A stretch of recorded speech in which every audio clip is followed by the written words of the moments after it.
24x7 news Bangla আপনারা দেখছেন 10ই April এই মুহূর্তে আমি রয়েছি কলকাতা প্রেস ক্লাব, যেখানে শ্রী শ্রী শান্তিহরি গুরুচাঁদ মতুয়া ফাউন্ডেশনের পক্ষ থেকে আসন্ন লোকসভা নির্বাচনে তারা তিনটি নির্দল প্রার্থী তারা আজকে এখান থেকে ঘোষণা করলেন। আর সেই দৃশ্য আমরা আপনাদের সামনে তুলে ধরছি।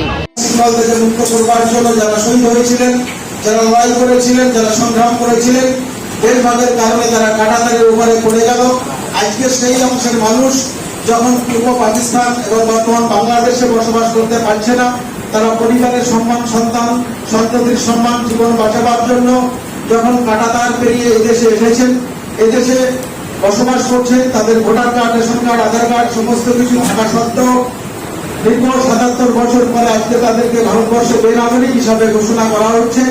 যারই কারণে মূলত আমরা এই উদ্যোগ নিয়েছি এবং বিগত দিনে ঠাকুরবাড়ির বিভিন্ন সদস্যরা বিভিন্ন রাজনৈতিক দল থেকে প্রতিদ্বন্দ্বিতা করেছেন, আমাদের নাগরিকত্বের ব্যাপারে সহায় করবে বলে তারা প্রতিশ্রুতি দিয়েছিলেন, কিন্তু বাস্তবে তারা সেগুলো কেউ করেনি।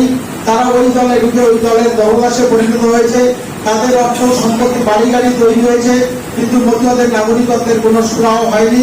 মতুয়া তথা দলিত, আদিবাসী, উদ্বাসী, সংখ্যালঘু সমাজের আর্থসামাজিক উন্নয়নের তেমন কোনো পরিবর্তন আমরা দেখতে পাইনি।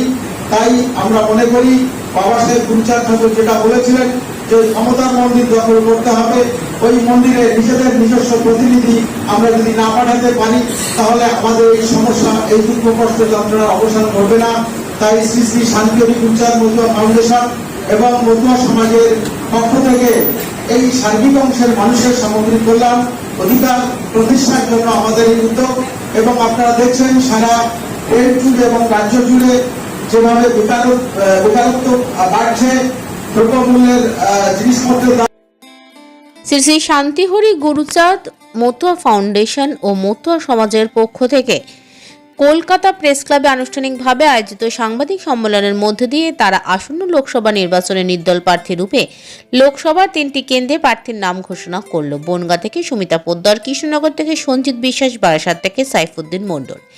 এই দিন উক্ত কর্মসূচিতে আগত মতুয়া সম্প্রদায়ের ব্যক্তিদের মতে দেশের বিভিন্ন রাজনৈতিক দলে তাদের প্রতিনিধিরা নেতৃত্ব স্থানে থাকলেও এখনো পর্যন্ত মতুয়া সম্প্রদায়ের লোকেরা নিঃশর্ত নাগরিকত্ব পায়নি, তাদের সার্বিক কোনো উন্নয়ন হয়নি। এমনকি বিভিন্ন রাজনৈতিক দল শুধু তাদের ভোট নেওয়ার জন্য বিভিন্ন প্রতিশ্রুতি দিয়েছে, কিন্তু ভোট পরবর্তীকালে তা পূরণ করেনি। এমতো অবস্থায় নিঃশর্ত নাগরিকত্বের দাবি ও গ্রামীণ মানুষের উন্নয়নের স্বার্থে ইত্যাদি বিবিধ বিষয়গুলি নিয়ে তা আসন্ন লোকসভা নির্বাচনে তারা লড়বেন, যাতে আগামী দিনে তারা তাদের ন্যায্য অধিকার আদায় করে নিতে পারে।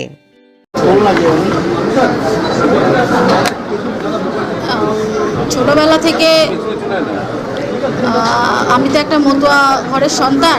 ছোটবেলা থেকেই দেখছি যে আমাদের জাতিকে, আমাদের মানুষগুলোকে, শুধু আমাদের মতুয়া জাতি নয়, পিছিয়ে রাখা 36 জাতিকে যেভাবে মানুষ ব্যবহার করে যাচ্ছে, সেই দিকটা নজর রেখে ছোটো থেকে যে জিনিসগুলো দেখে এখন অবধি বড় হয়েছি, আমাদেরকে ব্যবহারই করা হচ্ছে শুধু।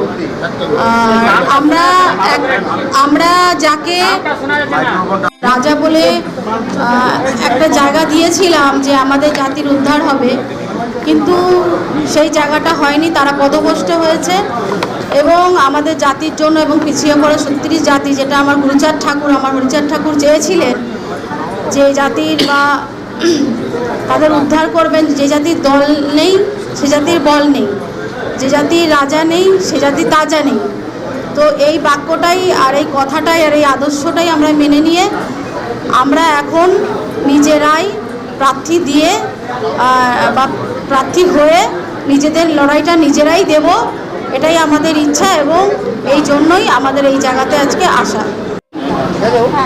আপনি কোন কেন্দ্র থেকে প্রার্থী হয়ে লড়ছেন? বারাসাত লোকসভা কেন্দ্র। কিভাবে আশা করছেন কতটা মার্জিনে জয়যুক্ত হবে? মার্জিন কতটা জয়যুক্ত হবে সেটা সাধারণ জনগণ বলে দেবে। আমি এক ভোটে হলেও জয়যুক্ত করব বারাসাত লোকসভা কেন্দ্র থেকে। সেই মনোবল নিয়ে এবং সেই শক্তি যোগাবে সাধারণ মানুষ, সেই মানুষের শক্তি নিয়ে আমি কাল থেকে মাঠে ময়দানে নামবো, যাতে ওখান থেকে জয়যুক্ত করা যায় সেইভাবে। আপনি নিজেকে মানে কোন দলের প্রতিনিধিত্ব করছেন, মানে কার হয়ে বিপরীত দল কাকে ভাবছেন? কাকে আপনি আপনার শক্তিশালী প্রতিদ্বন্দ্বী বলে মনে করছেন? আমার ব্যক্তিগতভাবে কাউকে প্রতিদ্বন্দ্বিতা আমি মনে করছি না। আমার লক্ষ্য আমাকে জিততে হবে।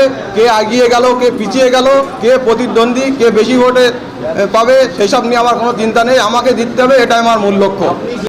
আমি কতটা পজিটিভ নেগেটিভ এটা বিষয় নয়, বিষয়টা হচ্ছে আমাদের পিছিয়ে পড়া সমাজের মানুষের ভোটের দ্বারাই রানিমা হোক আর মহুমূত্র হোক তারা জয়লাভ করে। অর্থাৎ আমাদের ভোট ৭৭ বছর ধরে সঠিক জায়গায় দিচ্ছে না, কারণ আমাদের দাবি দেওয়া মেনে তারা কাজ করছে না। এজন্য আমি চাইব আমাদের ভোটগুলি আমাদের পক্ষে পড়ুক, তাহলে উভয় সরকারি বিরোধী হোক সরকারের পক্ষের দল হোক তারা অবশ্যই বিপদে পড়বে। আমাদের দিকে তাকিয়ে থাকবে।